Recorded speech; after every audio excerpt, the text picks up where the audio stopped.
boy, Sandra remarked. Lucia sat up.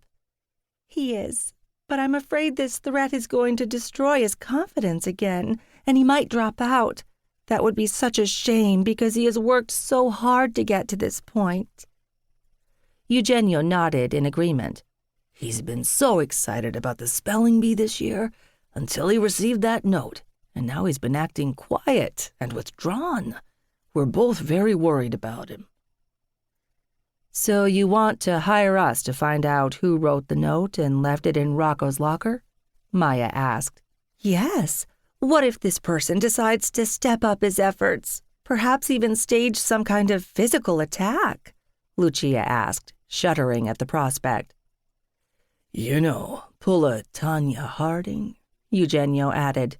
We can't just stand by doing nothing and risk that happening.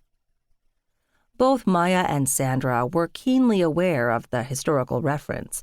Back in 1994, Olympic ice skater Tanya Harding's trashy husband contracted his dimwit buddy to literally kneecap the competition by whacking rival skater Nancy Kerrigan in the thigh with an expandable baton after a practice session, although Harding consistently denied any knowledge of the attack.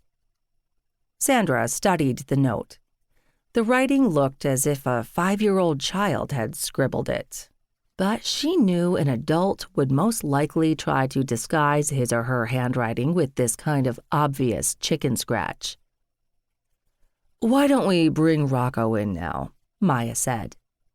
Eugenio and Lucia had parked their son outside in the hallway with his phone to play games while the adults discussed this very serious situation.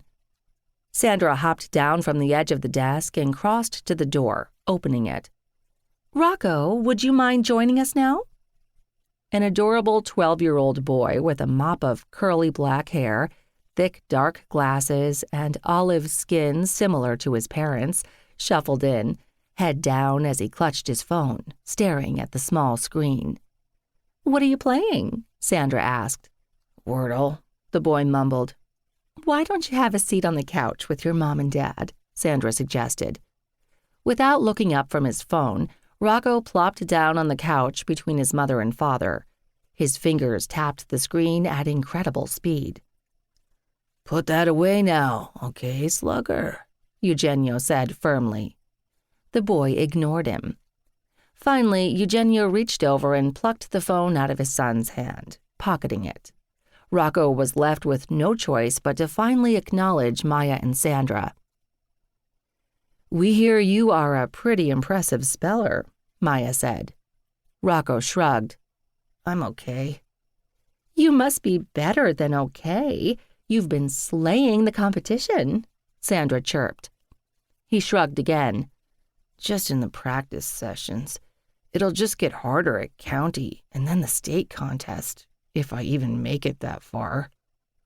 His parents were right. His confidence was wavering. A sobering development for any prospective champion. Confidence was always key to winning. Sandra circled around the desk next to Maya and opened a desk drawer. She pulled out a Tupperware container and walked back over to the Fanelli family, unsealing the top. I baked some chocolate chip cookies this morning before I came in. Care to try one? Maya rolled her eyes, chuckling.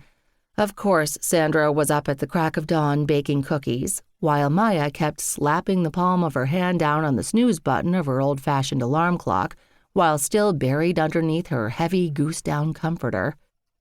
Rocco studied the cookies, then picked the biggest one, taking a huge bite.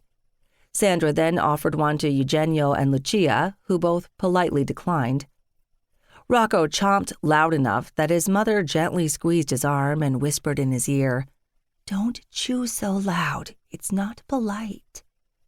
Rocco swallowed, then took another bite of the cookie, this time trying to munch more quietly.